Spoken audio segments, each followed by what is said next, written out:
नमो ताहि जाति बड़े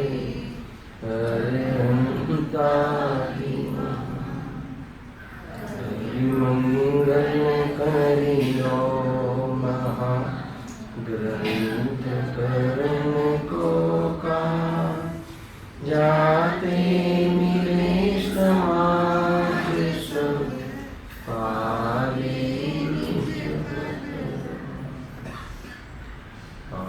पर्वतरों मोरे जानो मिटा दुआ तेहने करी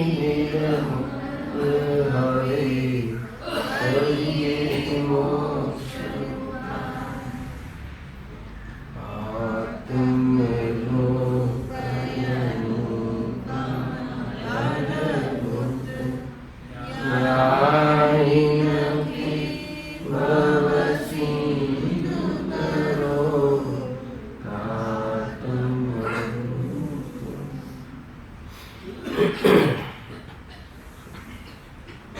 आज श्री मोक्ष मार्ग प्रकाशक ग्रंथ से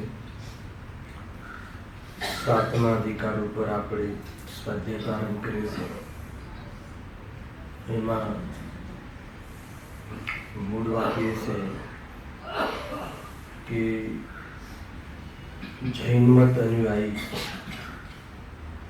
કે જૈન આજ્ઞાને માને છે તો પણ મિથ્યાત્વ રહે છે। तो मिथ्यात्व केम रहे से? जीन आज्ञा मानवा छता पण मिथ्यात्व रहे से तो केम रहे से? अने जे मिथ्यात्व रहे से एनु स्वरूप शुं छे? बे पॉइंट। जीन आज्ञा माने अने मिथ्यात्व रहे केवी रीते पॉसिबल छे? कि जे जीन आज्ञानो श्रद्धालु होय तो एने सम्यक ज होय, परंतु अहीं पंडित जी कहे छे कि जीन आज्ञा ने माने छता मिथ्यात्व रहे से एक, अने जे मिथ्यात्व रहे से ए केवा प्रकारनुं छे, एनुं स्वरूप शुं छे, एनी चर्चा खूब आ अधिकारमां करी छे। अने आपणे गईकाले भूमिकाना रूपमां केटलीक चर्चा करी हती। तो मैं ए वात पहेला उठावी हती कि आ अधिकार ग्रहित मिथ्यात्वनो छे के ग्रहित मिथ्यात्वनो छे? तो एमां त्यां नक्की कर्युं के आ ग्रहित मिथ्यात्वनो अधिकार छे। केम के जैन मत ने अनुसारे छे एनी वात छे। ज्यारे जैन मतनी वात छे, जैन मतने अंगीकार करे छे एनी वात छे, तो अग्रहित मिथ्यात्व तो बधा जीवोने एक इंद्रिय, बे इंद्रिय, त्रण इंद्रिय अजैनोने पण होय छे। खाली अहींया जे जैन मत अनुयायी छे एनी ज वात छे, एनो अर्थ के आ ग्रहित मिथ्यात्व छे। एक तो हेतु आप्यो। बीजी वात ए हती के कुदेव कुगुरु कुधर्म एनो तो कोई आश्रय छे नहीं बहारमां, एनो तो लक्ष्य छे नहीं, तो पछी एने ग्रहित मिथ्यात्वनो अधिकार केम कहो छो? तो एम कहे छे के भले तू कुदेव कुगुरु एनुं लक्ष्य नहीं करतो, परंतु तू जेનું લક્ષ્ય કરે છે સાચા દેવશાસ્ત્ર ગુરુનું, એની સત્યતા પણ તું ક્યાં જાણે છે? એના સ્વરૂપની તને ક્યાં ખબર છે? ભલે તું અહીંયા આવી ગયો આ દેવશાસ્ત્ર ગુરુના શરીરમાં, પરંતુ તું જે કાર્ય કરે છે, જે પોષણ કરે છે, એ તો મિથ્યાત્વનું જ કરે છે। એટલા માટે પણ આ ગ્રહિત મિથ્યાત્વનો અધિકાર છે। બે ત્રણ વાત કરી હતી। અને એક જીન આજ્ઞા માને છે, તો જીન આજ્ઞા માને છે, એ માને છે કેવું સ્વરૂપ છે જીન આજ્ઞાનું? એ જીન આજ્ઞા માનવાનું કહે છે એમાં શું કરે છે? તો આપણે એક ઉદાહરણ આપ્યું હતું, બરાબર? યાદ છે ને બધાને?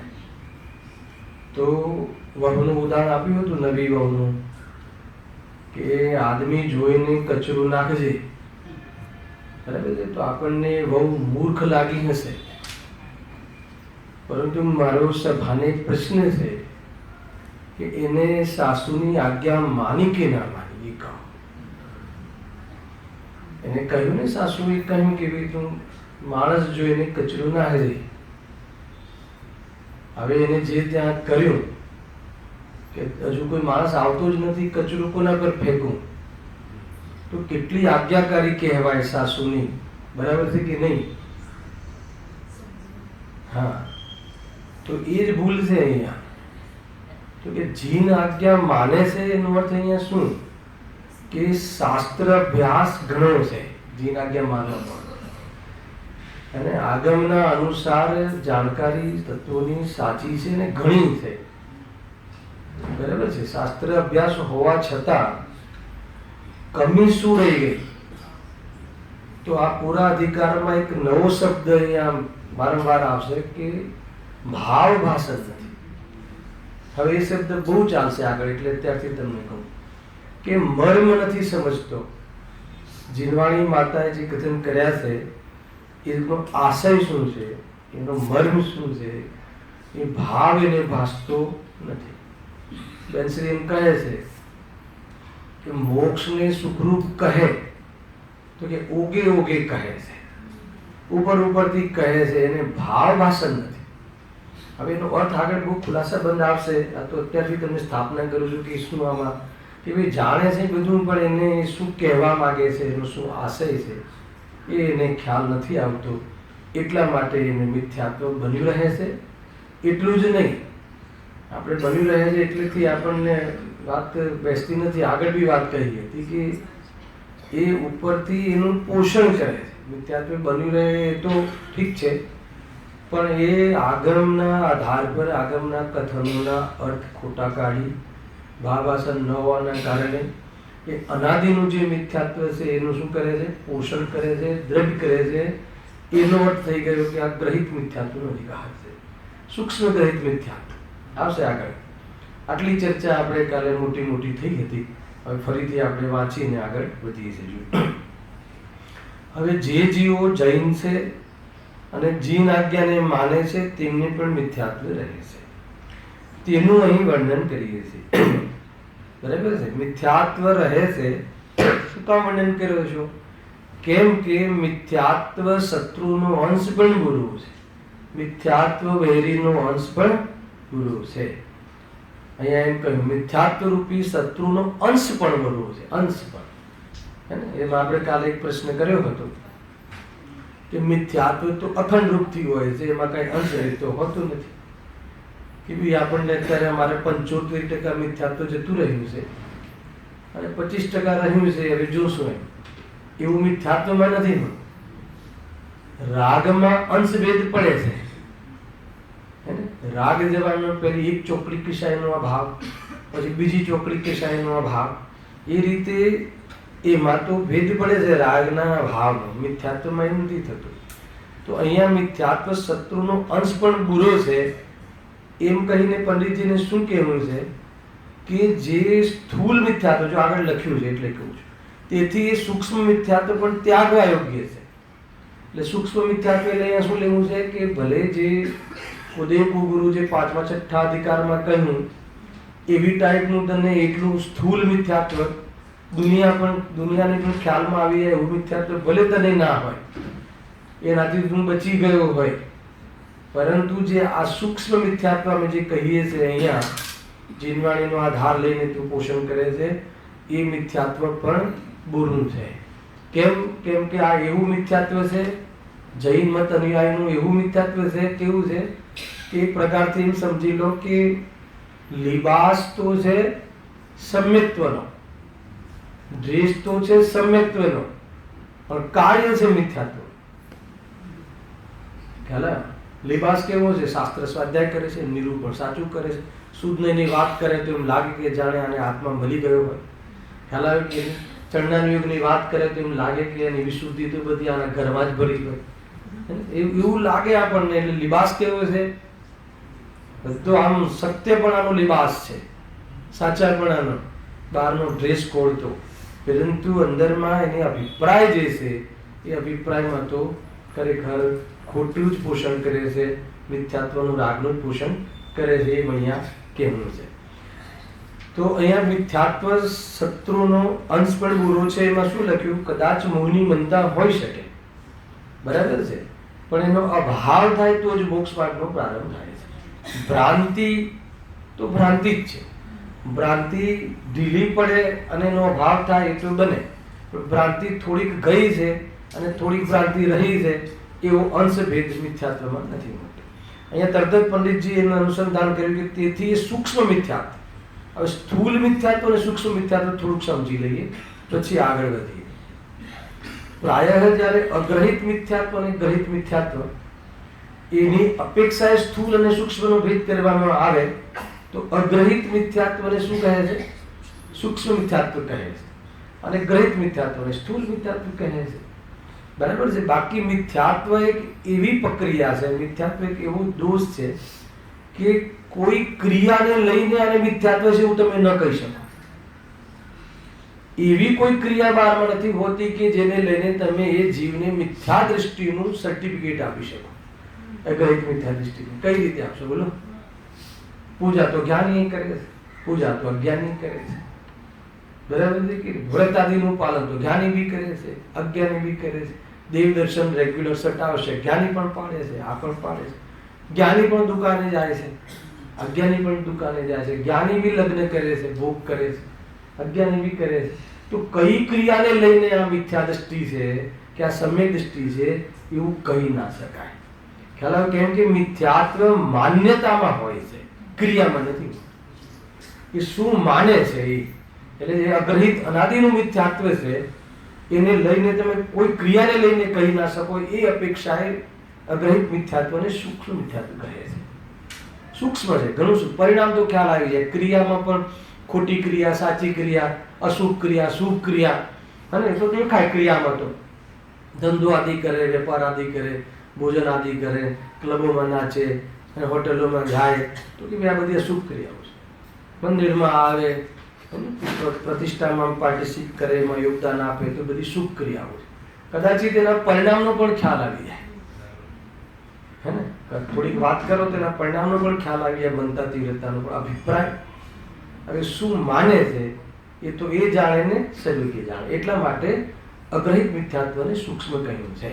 એની અપેક્ષા ગ્રહિત મિથ્યાત્વ કેવું છે? સ્થૂલ છે. કેમ કે એની બહારમાં ક્રિયાઓ દેખાય. દોરા ધાગા કરાવે, કુદે ગુરુની પૂજા કરે, સેવા કરે, ખોટી એને બહારના આડંબરો જોવા મળે, તો એની ક્રિયાઓ બહારમાં દેખાય છે. અંતર મિથ્યાત્વને પોષવા માટે બહારના જાદુ મંત્ર, વ્યંતર આદિ એ બધાની પાસે જાય, આવે, એની આસ્થા રાખે, એ સંબંધી બાધાઓ રાખે, એ બધું જોવા મળે છે કે આને કોઈને કોઈ દેવને ખુશ કરવામાં અંદરમાં એની અંદરના અભિપ્રાયમાં છે કે આ દેવ ખુશ રહે, આ દેવી ખુશ રહે, એનો મારા પર હાથ રહે તો શું થાય? મારે બધું સુખ મળે અને બસ એ રીતે મારું જીવન ચાલ્યા કરે. તો એ રીતે ક્યાંય ને ક્યાંય બહારમાં જે વીંટીઓ પહેરે, પેલા નંગો પહેરે, લાલ લીલા ગ્રહોનું બધું કર્યા કરે બહારમાં.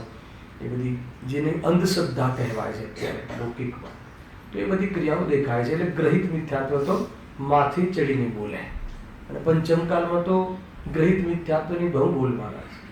ચતુર્થકાલમાં તો એક કહેવાય છે, શાસ્ત્રોમાં કહ્યું કે ગ્રહિત મિથ્યાત્વ તો ચતુર્થકાલમાં બી હોય છે, નથી હોતું એમ નહીં. ગ્રહિત મિથ્યા દૃષ્ટિઓ હશે જ ત્યાં, પરંતુ એવી સ્થૂલ પ્રવૃત્તિઓ બહારમાં નથી એ વખતે. અને અત્યારે ધીરે ધીરે ધીરે બધી રોડ ઉપર જેટલી બી ધાર્મિકના નામે એને ધર્મના નામે ક્રિયાઓ કરવામાં આવે છે, અને એ ક્રિયાઓ કરીને ધર્મ થશે, સુખી થશે, એ બધી ક્રિયાઓ કરવામાં આવે છે. બધી જ ક્રિયાઓ કેવી છે? બધી નવરાત્રિ આદિ બધી ક્રિયાઓ ગ્રહિત મિથ્યાત્વ. નવરાત્રિમાં નાચે, આ બધી ગ્રહિત મિથ્યાત્વનું પોષણ છે. એ સમજી લેવું.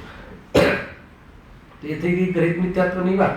હવે એક બીજું એંગલ છે અહીંયા તો એમ કહે છે કે જીન આજ્ઞા માને છતાં મિથ્યાત્વ રહી જાય. છતાં બી ભ્રમ રહે, એટલું ને ભ્રમનું પોષણ થતું હોય અંદર, તો એ એવી ક્રિયા છે. આ જીન આજ્ઞા માનવાની પ્રવૃત્તિ કરે છે, તો આને મિથ્યાત્વનું પોષણ છે કે નહીં કહી ના શકાય.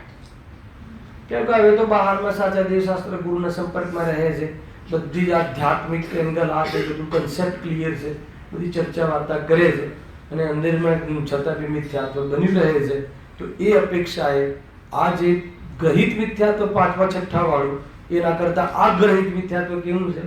સૂક્ષ્મ. 7મા ગુણસ્થાન વાળું જે ગ્રહિત મિથ્યાત્વ જે આ ભાષો કહે છે ને, નિષ્ક્રિયાભાસ આદિ જે 3 આ ભાષો કહે છે, એ અતિ સૂક્ષ્મ છે. એ પકડમાં ના આવે.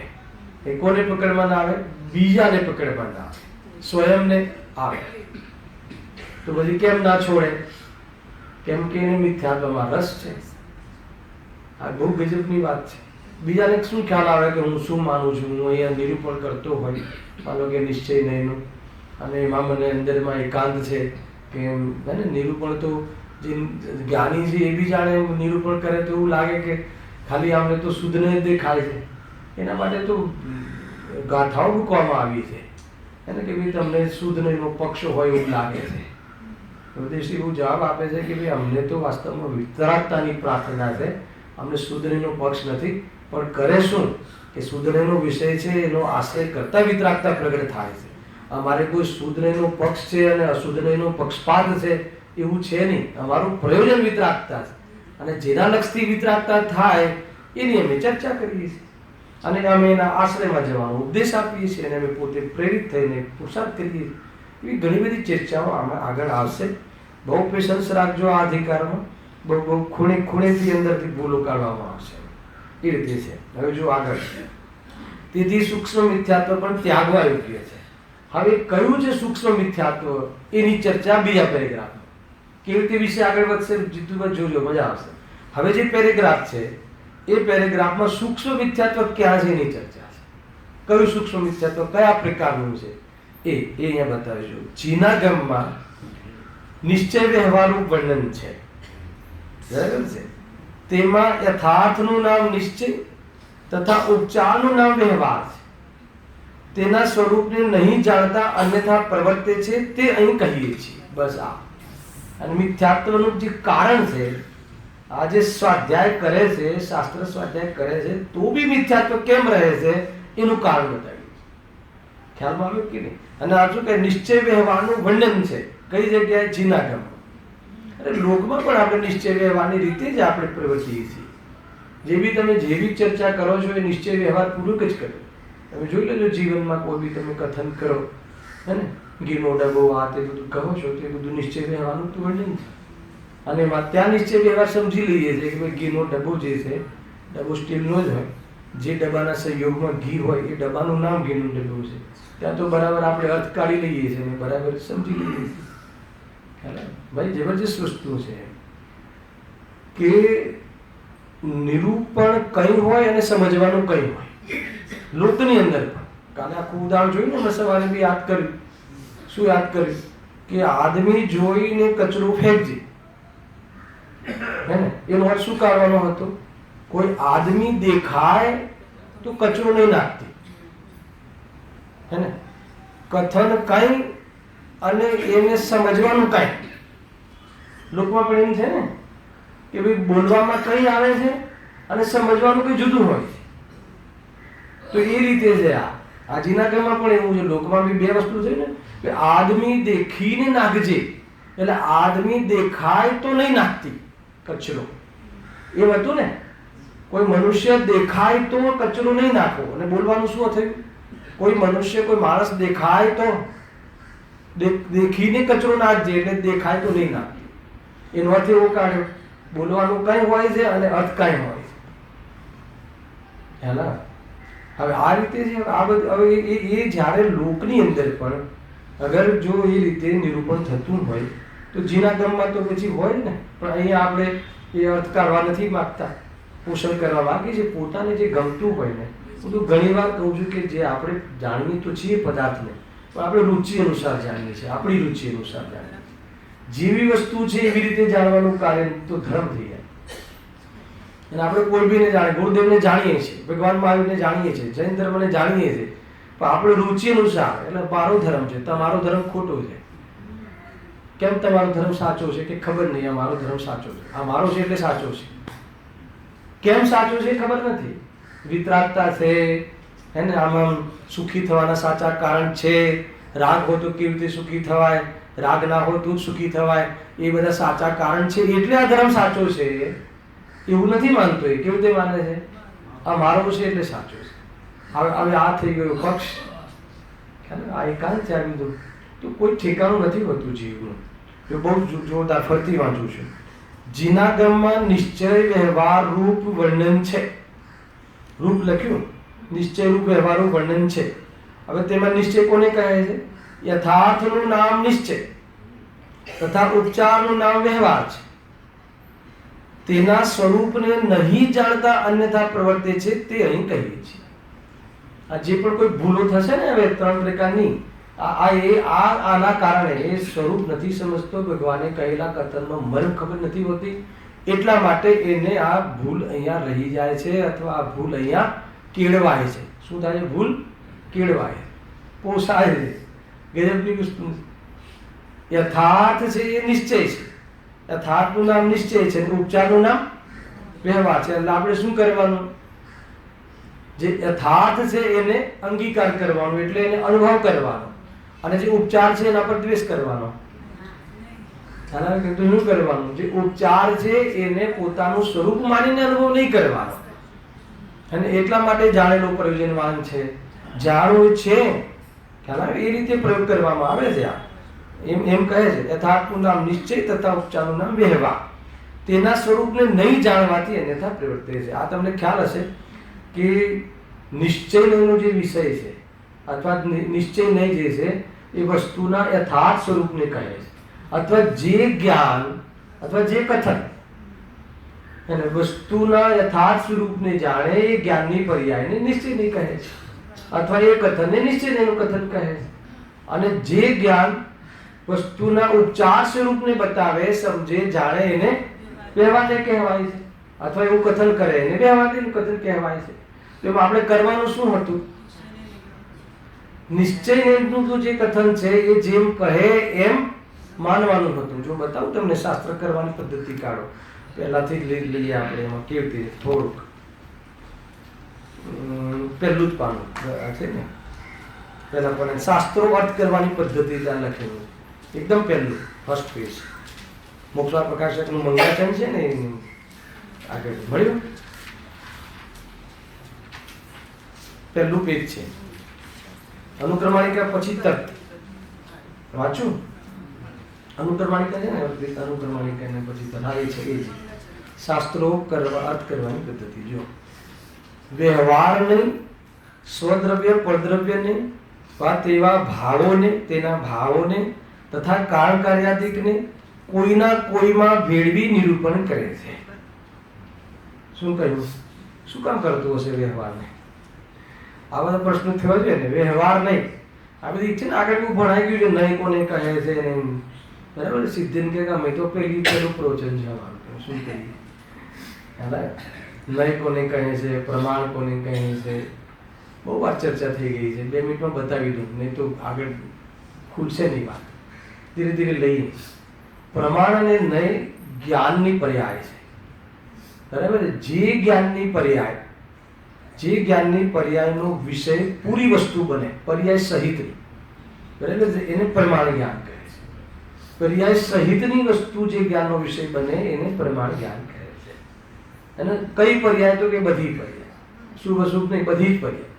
કોઈ શુભ કોઈ અશુભ, સુદેવ નહીં, બધી જ પર્યાય. કોઈ બી પર્યાય, અનાદિના પર્યાય સહિત દ્રવ્યનું જ્ઞાન કરાવે જે પણ એને એને શું કહે છે? પ્રમાણ જ્ઞાન.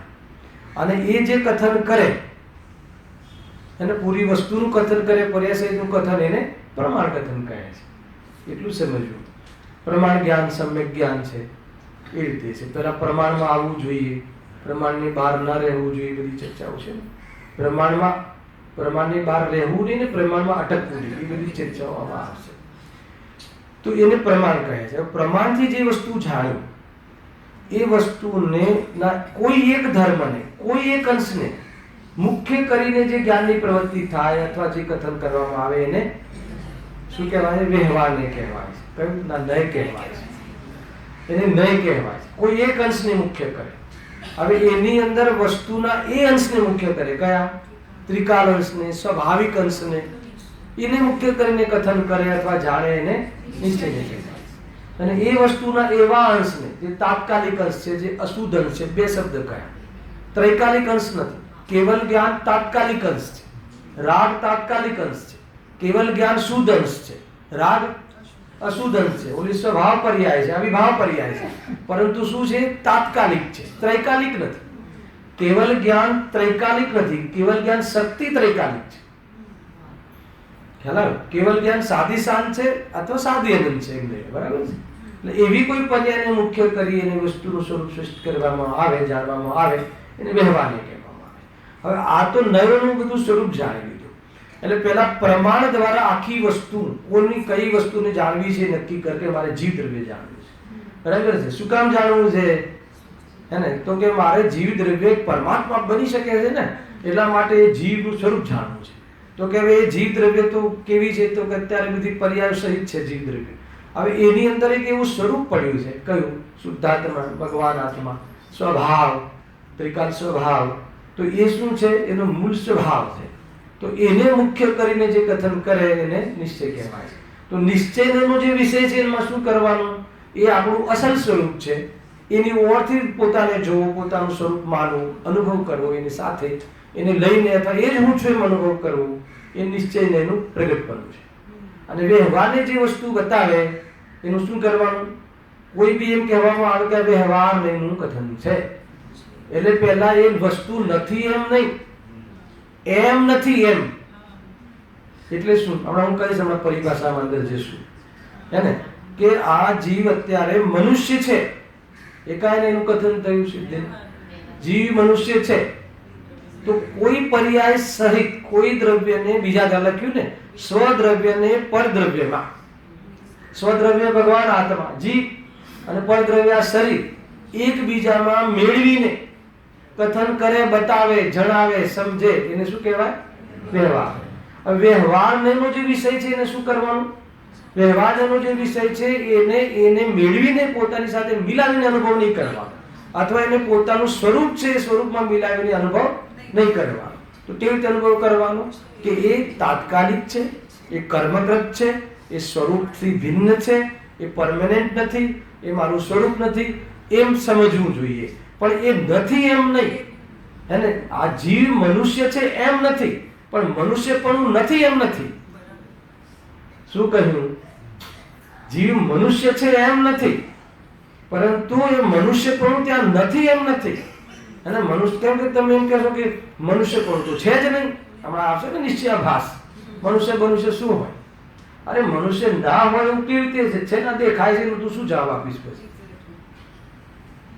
એ છે અને એ મારી પાસે ઉપલબ્ધ છે, અરે મારું એમાં પરિણમન પણ છે, પરંતુ સ્વરૂપની સાથે કોઈ મેળ નથી. હાલ આવે ને? તો એની સાથે, સ્વરૂપની સાથે, એટલે કે સ્વ, એમાં સ્વપણું કરવા માટેની ચીજ નથી, અને એના આશ્રયના શરણે જીવન જીવવા જેવું નથી. ખ્યાલ આવ્યો કે નહીં?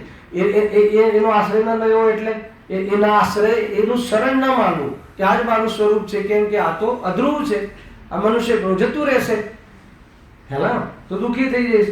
તો કે કયું સ્વરૂપ મારું છે? કે એમાં ચેતન ચેતન ચેતન ચેતન જે રહે છે, શરીર જતા પછી બી એ શરીર રહે, શરીર નીકળી ગયા પછી બી, અથવા ચેતન શરીરમાંથી નીકળી ગયા પછી બી ચેતન ચેતન ચેતન હંમેશા રહે છે, એ મારું સ્વરૂપ છે. અગર એમ જાણી લઈએ તો શરીરનું જવું થાય, એને એનું ગળવું થાય, જે પણ કંઈ થાય, એવા પ્રસંગોમાં શું ના થાય? એકત્વ છૂટી જાય તો દુઃખ ના થાય. બહુ સિમ્પલ છે, આનો નયોનો પ્રયોગ આવે.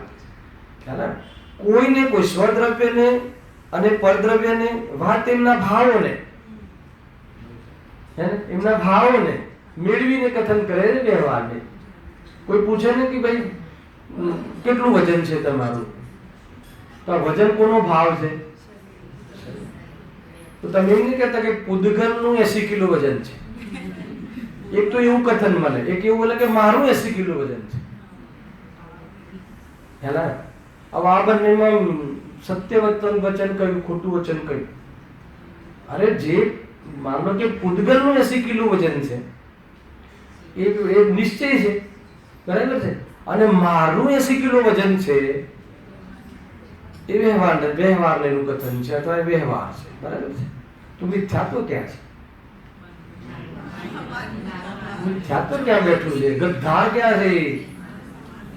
80 કિલો શરીરનું વજન પણ છે, ત્યાં એમાં આત્મા પૂરેપૂરો એના પ્રદેશોમાં વ્યાપેલો પણ છે, અને એવી જ્યાં 80 કિલોનું શરીર છે ત્યાં આત્મા મોજૂદ છે. એ બંને ત્યાં એક સાથે દૂધ અને પાણીની જેમ રહે છે, બરાબર ત્યાંની હયાત છે. એ સત્તા પણ, ક્ષણિક સત્તા પણ એક સમયનું સત છે, એ પણ સત છે, બરાબર છે.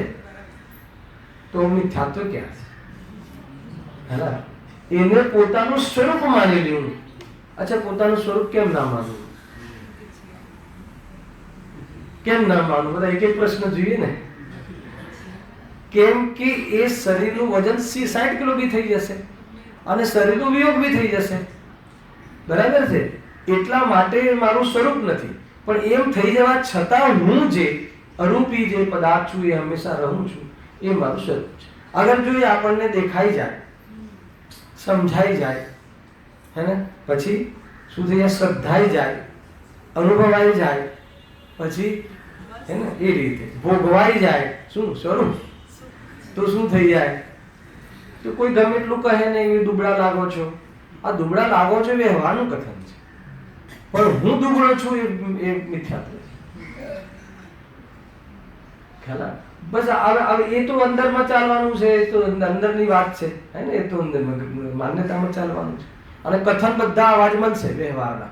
કેમ કે વ્યવહારનો વિષય શું કામ છે? કેમ કે બહારમાં એવી જાતિની પોઝિશનો છે. હવે પોઝિશનો છે તો એવું એ રીતે કોઈને ને કોઈનામાં મેળવી અને જાણવામાં આવે છે. કેમ કે પોઝિશન કર્મકૃત છે, એ બી તો બતાવવું પડશે ને. તું છે, આવું પણ છે, પણ એ તારું નથી. શું કામ બતાવવાનું છે? તારું નથી, હે ને, એમ છે. જો પણ એ નથી એમ નહીં લખ્યું છે. તેમના ભાવોને એવા કારણ કાર્યાદિને, હવે કારણ કાર્યાદિને પણ મિલાવે છે. કારણ કાર્યાદિ એટલે નિમિત્ત નૈમિત્તિક કારણ કાર્ય, બરાબર. આપણે સવારે કસરત કરીએ તો સ્વસ્થ રહેવાય કે ના રહેવાય? અચ્છા, કસરત કરીએ તો શરીર સ્વસ્થ રહે કે આત્મા સ્વસ્થ રહે? આજ સુધી કોઈ કસરત કરવા વાળાએ આવું નહીં વિચાર્યું હોય કે સ્વસ્થ કોણ રહે છે. કસરત કરવામાં આવે, સવારે કસરત કરીએ, આ જેવી એક્સરસાઇઝ કરો છો બધા, આપણે બધા બી કરતા હશે. તેમાં સ્વસ્થ કોણ થાય છે? શરીર સ્વસ્થ થાય છે કે આત્મા સ્વસ્થ થાય છે? કે ખબર જ નથી. ખ્યાલ? અચ્છા, શરીર સ્વસ્થ થાય એમાં આત્મા કેવી રીતે સ્વસ્થ થાય? તો કારણ કાર્યાદી છે ને. અચ્છા, શરીરને સ્વસ્થ કોણ રાખે? શરીર રાખે કે આત્મા રાખે? હજુ તો શરૂઆત થઈ. આ 7મા અધિકારની તો ભૂમિકા ચાલે છે પ્રકાશભાઈ. બરાબર, આપણી જે અંદર પેલો કચરો ક્યાં બેઠો છે, કથન તો આવાજ બોલવામાં આવે કે શરીરને બરાબર આ વખતે તો બહુ કેર કરી મેં. કોને કેર કરી? કારણ કાર્ય. કેર કાર્ય છે અને જેને કરીએ કારણ છે. તો કેર એટલે કાળજી, અને શરીરની કાળજી કરી, હે ને, તો એ કાર્ય થયું. કોને કરી? તો કે મેં કરી. મેં કોણ? મેં કોણ? હવે મેં કોણ? શુદ્ધાત્મા, ભગવાન આત્મા, કોણ?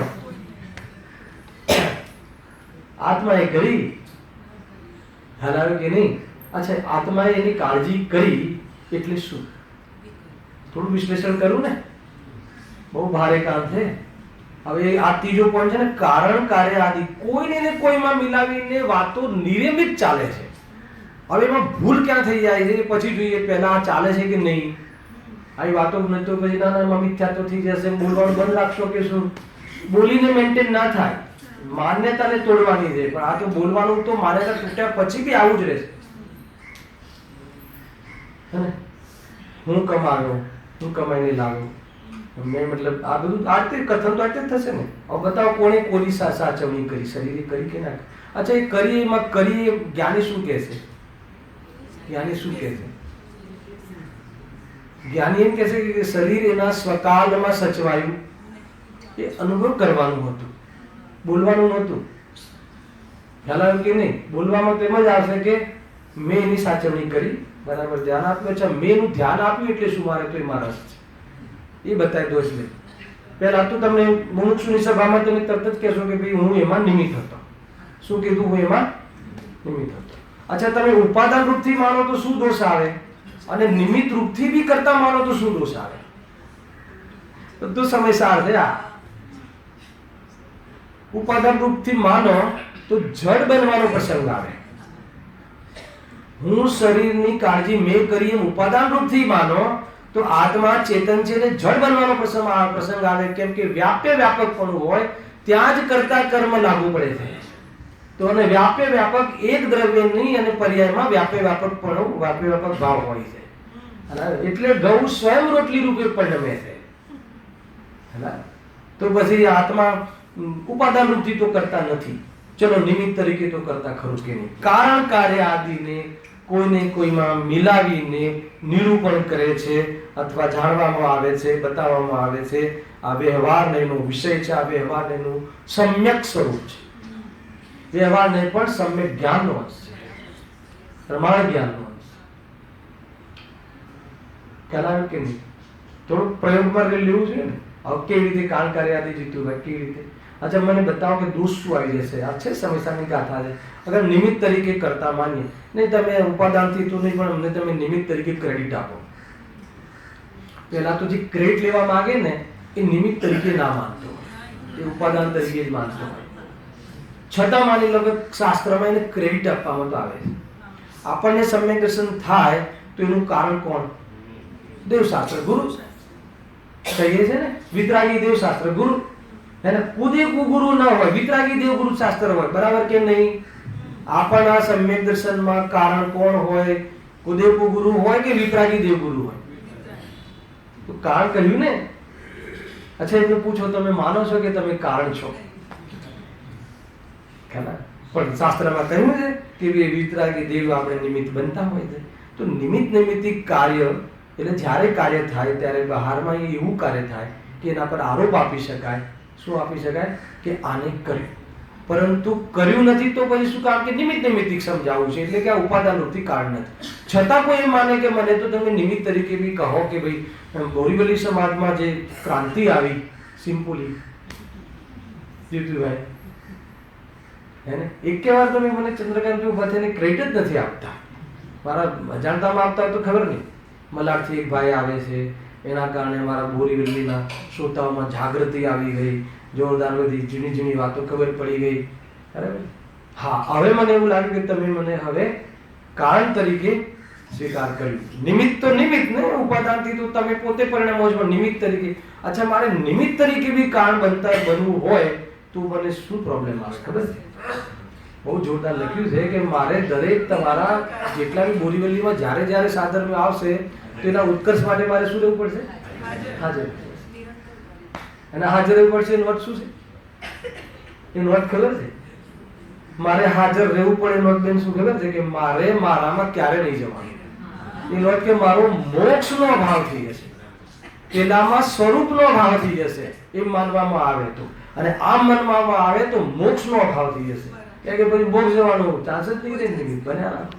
તો આ બધી ગાથાઓ છે. પરંતુ વ્યવહારને જ્યારે કોઈ અને કોઈમાં કઈ રીતે સ્વદ્રવ્ય ને પરદ્રવ્યમાં કે એમના ભાવોમાં, એકબીજાના ભાવોમાં કે કાળ કાર્ય આદિમાં મિલાવીને જ્યારે નિરૂપણ કરે છે. શું કામ કરે છે? કેમ કે બહારમાં એ સિચ્યુએશનો દેખાય છે અને એ સિચ્યુએશનનો વ્યવહારનો વિષય છે એમ કહીને એમ નથી, એમ માનીને તું એનું શ્રેય, ક્રેડિટ કે કર્તા બુદ્ધિ લઈને દુઃખી નહીં થતો. આવો ખ્યાલ આવ્યો? શું કન્સેપ્ટ છે? આપણે વ્યવહારનો વિષય એટલે પછી સીધું દ્વેષ છે, આ તો નકામો છે. અરે એમ નથી. વ્યવહારના વિષયને દ્વેષ બી નથી કરવાનો. એટલે ગુરુદેવસિંહ બહુ જોરદાર બે પોઈન્ટ ગુરુદેવસિંહને એટલા પસંદ પડે છે મને. એક તો આગમથી કહે છે કે જાણેલો પ્રયોજન વાત છે. કેમ કે જાણજે કે આટલું નિમિત્તપણું છે. આ નિમિત્તપણું છે એટલે ઉપાદાનપણું નથી. અને જ્યારે કાર્ય થશે ત્યારે આ જ હશે, બીજું કોઈ નહીં હોય. બરાબર? જાણજે. ખ્યાલ આવે કે નહીં? બીજું જોરદાર કહે છે કે ગૌણ કરીને નિષેધ છે. એનું પેટન્ટ છે. એનો હું તમને આગળ પ્રયોગ બતાવીશ કે આ ક્યાં આવશે એનો પ્રયોગ. હજુ તમને કદાચ કથનની કિંમત ભાવ વાંચે નહીં હોય ને તો એ કથનની કિંમત નહીં ખ્યાલ આવે. હું બતાવીશ તમને કે આમાં ગુરુદેવજી શું કહેવા માંગે છે.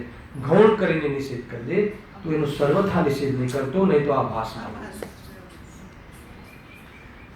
ભાઈ સાતમો અધિકાર હવે તો થોડું સૂક્ષ્મ સાંભળવું પડશે. આનાથી બી સૂક્ષ્મ આવશે. સૂક્ષ્મ એટલે શું? ઉપયોગ એમાં વિશેષ રાખવો. એટલું જ. સૂક્ષ્મ એટલે કે હું કોઈ જુદી વાત કરું છું કે કોઈ હટીને વાત કરું છું કે નવી વાત કરું છું એમ નહીં સમજતા. એ રીતે છે. જો હું આખું વાંચું અખંડ રૂપથી વ્યવહાર નહીં સ્વદ્રવ્ય પરદ્રવ્ય તેના ભાવોને એવા કાળ કર્યાદિકને કોઈના કોઈમાં મેળવી નિરૂપણ કરે છે. બરાબર. માટે એવા જ શ્રદ્ધાંતથી મિથ્યાત્વ છે. હે ને? એવું જ જો શ્રદ્ધાંત કરે તો મિથ્યાત્વ થઈ જશે. અને એવું બહારમાં વ્યવહારથી પણ ન માને તો સ્વચ્છંદ થઈ જશે. હેલા કે નહીં? ટૂંકમાં મિથ્યાત્વ તો રહેશે જ. ધીરે ધીરે આગળ વધવું છે. જો કોઈ એવું શ્રદ્ધાન જ કરી લે, એમ જ માની લે કે નહીં આમ જ થાય છે, આ બધું છે, શુભ ભાવ હોય તો શુદ્ધ મળે, તો કહે છે કે એ શ્રદ્ધાળુ થશે તો મિથ્યા દ્રષ્ટિ થઈ જશે. અને જો એ નિમિત્ત નૈમિત્તિક આદિ એ ત્યાં અવસર નહીં માને તો સ્વચ્છંદ થઈ જશે અને દ્વેષ બુદ્ધિ કરી અને આત્માના પુરુષાર્થનો લોપ કરી નાખશે, તીર્થનો નાશ થશે. આ બધા દોષો આવી જશે કે કરવું શું, હે ને? આ કે આમ અરે જો આજે દશા છે ને, કાલે દીકરો આવે પપ્પા આવે કાલે એમને બહુ સરસ વાત કરી કે આ અધિકારમાં અમને એવું લાગે છે કે અમારી જો વ્યક્તિનું અંદરનું પરિણામ સ્વીકારે ને એ બહુ બહુ મોટી વાત છે.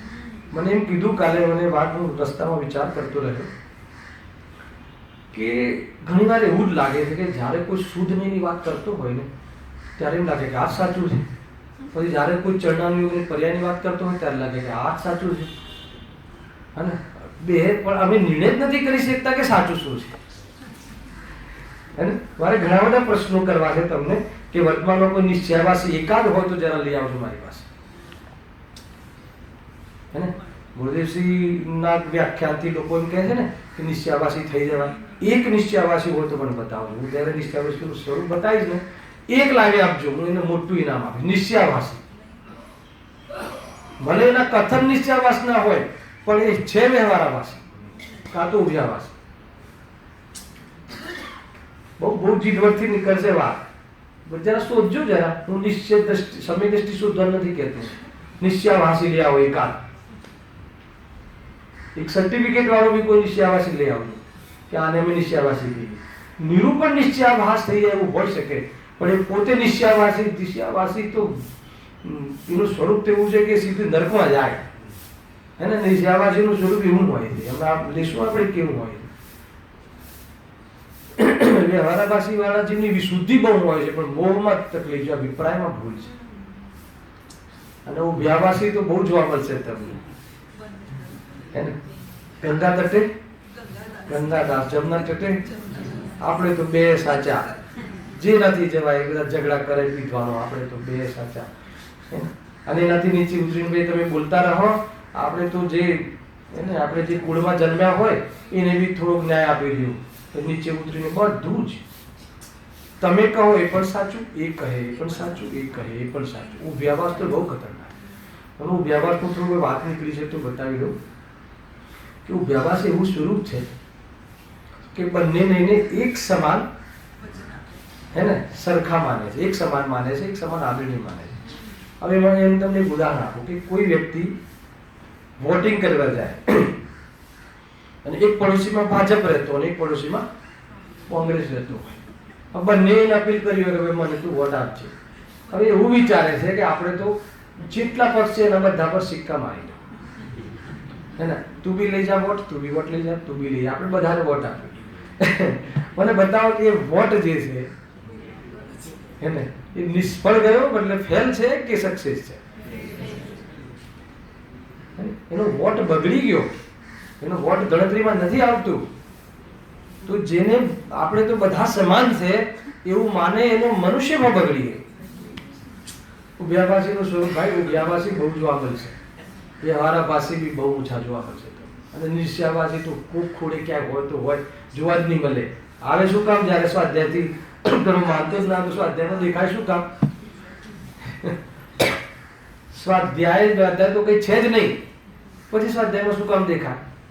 હે ને? નિશ્ચય વાળો તો દેખાય, નિશ્ચયાવાસી ના દેખાય. અને દેખાય તો સમજી લેવું કે નિશ્ચયાવાસી નથી. પૂજા પાઠ આદિ એવું તો કઈ છે જ નહીં, વસ્તુ જ નથી, એ તો કોઈ અવસ્તુ છે. અને પછી પૂજામાં દેખાય તો કાં તો એ જ્ઞાની હોવું જોઈએ, કાં તો એનું નિશ્ચય વ્યવહારનું બરાબર બેલેન્સ હોવું જોઈએ, કાં તો પછી વ્યવહારાભાસી હોવું જોઈએ કે સમ્યક નિષેધના. નિશ્ચયાભાસી આ પછી આવે જ નહીં ને, એને તો કે ભાઈ મારે તો કોણ નિમિત્ત ને કોણ ભગવાન ને કોણ ને કશું, એ તો વર્તમાન પર્યાયમાં થઈ ગયો માને છે કે એ બધી બાબતો આવશે. આ તો હું તમને નયના પ્રયોગની જે પદ્ધતિ આ ટોડરમલજી જ બતાવી છે. આ બહુ વિસ્તારથી ક્યાંય મળતી નથી આ પદ્ધતિ. જો એમને સાર કાઢ્યો છે કોઈ શાસ્ત્રનો. કારણ કરાતીને કોઈને કોઈમાં મેળવી નિરૂપણ કરે છે માટે એવા જ શ્રદ્ધાંતથી મિથ્યાત્વ છે. બરાબર, એવું શ્રદ્ધાંત કરે તો મિથ્યાત્વ છે. બરાબર, અને એવી જે કોઈ પરિસ્થિતિ હોય એવું કોઈ કથન કરે તો વ્યવહારનું કથન છે. એવું કોઈ જાણે તો બી વ્યવહાર છે, પરંતુ એવું માને તો મિથ્યાત્વ. અને એવી પોઝિશને ના માને તો નિશ્ચયાભાસી છે. બરાબર છે, અને એને જ પરમાર્થ માની લેતો પણ મિથ્યા દૃષ્ટિ આવી ગયું નહીં. તેથી તેનો ત્યાગ કરવો. કોનો ત્યાગ કરવો? વ્યવહારનો. કોનો ત્યાગ કરવો? ખ્યાલ? સંપૂર્ણ વ્યવહારનો ત્યાગ શુદ્ધોપયોગમાં હોય છે. એને શુદ્ધોપયોગ વગર વ્યવહારનો ત્યાગ કરે તો સમજી લેજો કે એને જીનવાણીનો મર્મ ખબર નથી. અને જ્યાં સુવ્યવહારનો ત્યાગ કરવાનો કહ્યો હોય એ દ્રષ્ટિમાં ત્યાગ કરવાનો, અભિપ્રાયમાં. અભિપ્રાયમાં ત્યાગ એટલે શું? આ પરમાર્થ નથી, આ મોક્ષનું કારણ નથી. મોક્ષ માર્ગમાં સહચારીમાં હોય ખરું, પરંતુ એનાથી સંતુષ્ટ થઈ અને સ્વરૂપની લીનતાનો પુરુષાર્થ છોડી ન દેવો. સમજમાં આવે? આખી કન્સેપ્ટ ગજબ છે. એટલે શું કરવું? મંદિર આવવાનું છોડી દેવું કે ના છોડી દેવું? અરે ભાઈ, જેને ખરેખર તો જોવામાં આવે છે નિશ્ચયાભાસીનો પેટર્ન ખુલશે ને ચંદ્રકાંતભાઈ, તો નિશ્ચયાભાસી જે વર્તમાનમાં આપણે કહીએ છીએ ને, તો એ તો એમાં તો ક્રિયાકાંડમાં બી ભેદ કરી દીધો છે. એને પૂજા આદિને શું માને છે?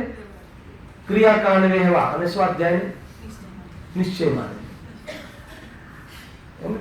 મુમુક્ષુએ વર્ષમાં એક વાર આ 7મો અધિકાર વારંવાર વાંચ્યો છે. એક વાર તો વાંચ્યું છે, ક્યાંય ને ક્યાંય ભૂલ કરે છે. બહુ જોરદાર વાતો છે. હા, વળી નિશ્ચય નહીં તેને જ યથાવત નિરૂપણ કરે છે. વળી નિશ્ચય નહીં તો તેને જ યથાવત નિરૂપણ કરે, એટલે કોને? સ્વરૂપને. તથા કોઈને કોઈમાં મેળવતો નથી. સ્વને સ્વરૂપે પરને પર રૂપે જણાવે છે. તેથી એવા શ્રદ્ધાંતથી સમ્યક્ત્વ થાય છે, માટે તેનું શ્રદ્ધાંત કરવું. અને એવું શ્રદ્ધાંત કરવાથી સમ્યક્ત્વ થાય છે. અને એવું કથન કરવા માત્રથી, અને એવું કથન કરી અને નિશ્ચય પ્રગટ થઈ ગયું છે એમ માનવું મિથ્યાત્વ છે. બરાબર? જો આગળ જોતા, જો એમ છે તો જીન માર્ગમાં બંનેને એનું ગ્રહણ કરવું કહ્યું છે, તેનું શું કારણ છે? જ્યારે વ્યવહાર નથી, વ્યવહારનો આશ્રય લેવાનો જ નથી, તો પછી બે નયનની વાત જ શું કામ કરી છે એના ઘરમાં? કેમ કે બે વસ્તુ સાથે છે અને અનાદિથી તને આ બેનો ભેદ ખબર નથી. તમને પહેલા ઉપરનો ભાવ કહી દઉં, પછી આમાં તો પ્રયોજન પરક જવાબ છે કે બે વસ્તુ મોજૂદ છે. કયું? ઉપચારનો વિષય પણ મોજૂદ છે અને પરમાર્થનો વિષય પણ મોજૂદ છે, પણ બંનેમાં તું અંતર કરી શક્યો નથી. એટલે બંનેને બતાવવાનો પ્રયોજન એ છે કે બંનેને જાણી અને જે વ્યવહાર અથવા ઉપચારનો વિષય છે એમાં તો હું એ નથી. જો વાંચીને બતાવું, જીન માર્ગમાં કોઈ ઠેકાણે તો નિશ્ચયની મુખ્યતા સહિત વ્યાખ્યાન છે, તેનો તો સત્યાર્થ એમ જ છે એમ જાણવું. તથા કોઈ ઠેકાણે વ્યવહારની મુખ્યતા સહિત વ્યાખ્યાન છે એને તો વાંચવું જ નહીં. શું લખ્યું? શું લખ્યું તમારામાં? એ વ્યાખ્યાન સાંભળવું જ નહીં, એ વ્યાખ્યાન કરવું જ નહીં, એની ચર્ચા કરવી જ નહીં. એમાં શું લખ્યું છે? એ વ્યાખ્યાન છે તેને સાંભળવું, પણ પછી એમ નથી, એમ નથી અને એ નથી. બે અંતર ખ્યાલ આવે છે સિદ્ધ? એમ નથી અને એ નથી. એ નથી તો આભાસ થઈ ગયો નિશ્ચય, અને એમ નથી તો ધર્મ થઈ ગયો. એટલું જ અંતર છે. હેલા, એટલે શું હમણાં કહ્યું ને ઉદાહરણ, મનુષ્ય આદિ પર્યાયમાં જીવ છે અત્યારે, બરાબર છે? એટલે જીવ ને મનુષ્ય જીવ, નારકી જીવ, દેવ જીવ, એકેન્દ્રિય જીવ, એમ સ્વદ્રવ્ય અને પરદ્રવ્યમાં મેળવીને કથન કરવામાં આવે છે, હે ને? જ્યારે એવું કથન કરવામાં આવે તો શું સમજવાનું? એમ નથી. એમ નથી એટલે એ મનુષ્ય જીવ નથી, પરંતુ મનુષ્ય ને જીવ બે એક સાથે ત્યાં ઊભી પોષણ છે એ નથી એમ નહીં માનતા. એ તો છે, પણ એ હું નથી, એ મારું સ્વરૂપ નથી, અને એ મનુષ્ય જીવ છે એમ નથી, હું મનુષ્યથી જુદો જીવ છું એમ માનું. કેટલું બધું સાવચેતી ને સાવધાની રાખવાની છે. કોઈ ઝઘડો? આ તો હું તમને સિસ્ટમ બતાવું છું. હવે નિશ્ચય નહીં કે એ બધું નિશ્ચયાવાસ નેક્સ્ટ શનિ રવિ ખુલશે, પણ જોરદાર ખુલશે. આ બધી મહેનત એટલે કરી રહ્યો છું કે તમને એમાં બહુ સૂક્ષ્મ વાતો છે. એવું નથી કે તમે સાદી રીતે વાંચીને કરી લેશો તો ખ્યાલ નહીં આવે. ગુરુદેવશ્રીનું પ્રવચન જોડે લઈને વાંચજો, વીક મળી જશે તમને. હા, નિમિત્ત આદિની અપેક્ષાએ ઉપચાર કર્યો છે એમ નથી, પણ નિમિત્ત આદિની અપેક્ષાએ ઉપચાર કર્યો છે. ઉપચાર કર્યો છે એટલે કાંઈક પોઝિશન છે બતાવી છે, અને જાણવું જોઈએ ક્યાં છે. રાગ છે, હું છે, અને રાગ છે પણ આગ છે સાથે પણ જાણવું. શું કહ્યું? રાગ છે, આગ છે, બાગ નથી. હેલા કે નહીં? એટલે શું એમાં રમવા જેવું નથી એમ એ જાણવાનું હતું. તે તો સીધું જ કીધું કે નહીં મને તો રાગ છે જ નહીં. ભાઈ બહુ જોરદાર વસ્તુ છે જો. પણ બંને નયોના વ્યાખ્યાનને શું આવ્યું? અને એ પ્રમાણે જાણવાનું નામ જ બંને નયોનું ગ્રહણ છે. પણ બંને નયોના વ્યાખ્યાનને સમાન સત્યાર્થ જાણી આ પ્રમાણે પણ છે અને આ પ્રમાણે પણ છે. આ કયો આભાસ આવ્યો? ઉભે આભાસ. બંને નયો તું જીનવાણીમાં કહ્યા છે. આપણે એક લઈને માનીએ ને એક લઈને ના માનીએ તો જીનવાણી સાથે પક્ષપાત થાય. એના કરતા આપણે બંને લઈને માનવા. તો કે બંને લઈને કેવી રીતે માનવા? નિશ્ચયની વસ્તુને તો આ હું છું એમ માનવું, અને વ્યવહારની વસ્તુ તો આ હું નથી એમ માનવું.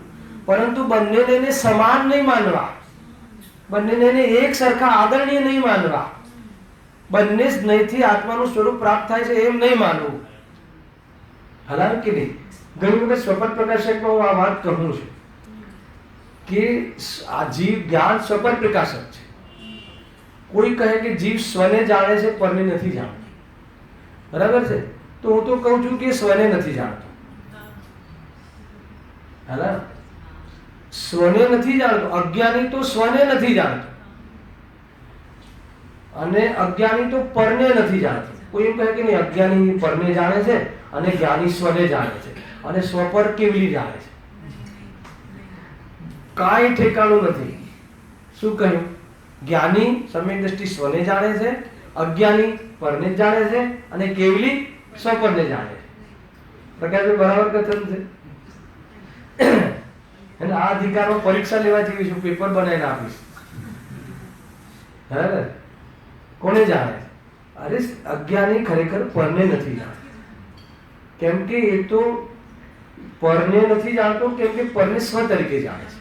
માનો કે જે નિશ્ચયાભાસી છે એને નિશ્ચય સંબંધી જ ભૂલ છે કે બધી ભૂલ? એ તો નિશ્ચયાભાસની મુખ્યતાથી વર્ણન છે, પણ એને નિશ્ચયની ખબર નથી, એને વ્યવહારની ખબર. વ્યવહારાભાસી થઈ ગયો એને નિશ્ચયનું જ્ઞાન બરાબર છે. અરે એ તો વ્યવહારનો આભાસ એટલે એને નિશ્ચયની ખબર. ખ્યાલ? બંનેને એક સમાન આદરણીય માને છે કે ભાઈ આપણા માટે તો બંને ઉપકારી છે, અથવા બંનેથી આપણને મુક્તિનો માર્ગ પ્રાપ્ત થાય છે. જેને જે સૂટ થાય એ માર્ગે જવું જોઈએ. ખ્યાલ? જેને જે માર્ગ સૂટ થાય એ માર્ગથી કામ કરવું જોઈએ. બે માર્ગ કયા છે જીવવાણીમાં? નિશ્ચય માર્ગ બી કયો છે, નિશ્ચય મોક્ષ માર્ગ બી, વ્યવહાર મોક્ષ માર્ગ. જેને જે માર્ગથી કમ્ફર્ટ હોય એ માર્ગથી એને મોક્ષે જવું જોઈએ. એમ છે? આ બધી ભૂલો થઈ રહી છે. હા, એવા ભ્રમરૂપ પ્રવર્તવાથી તો બંને નયો ગ્રહણ કરવા કહ્યા નથી. બંને સમાન છે એ વાત ખોટી છે. બંને છે, બંનેને અપનાવવા જોઈએ, જીનમાર્ગમાં બંનેને ગ્રહણ કરવા જોઈએ એમ કહ્યું છે. પણ ગ્રહણ કરવાની વિધિ આ રીતે છે.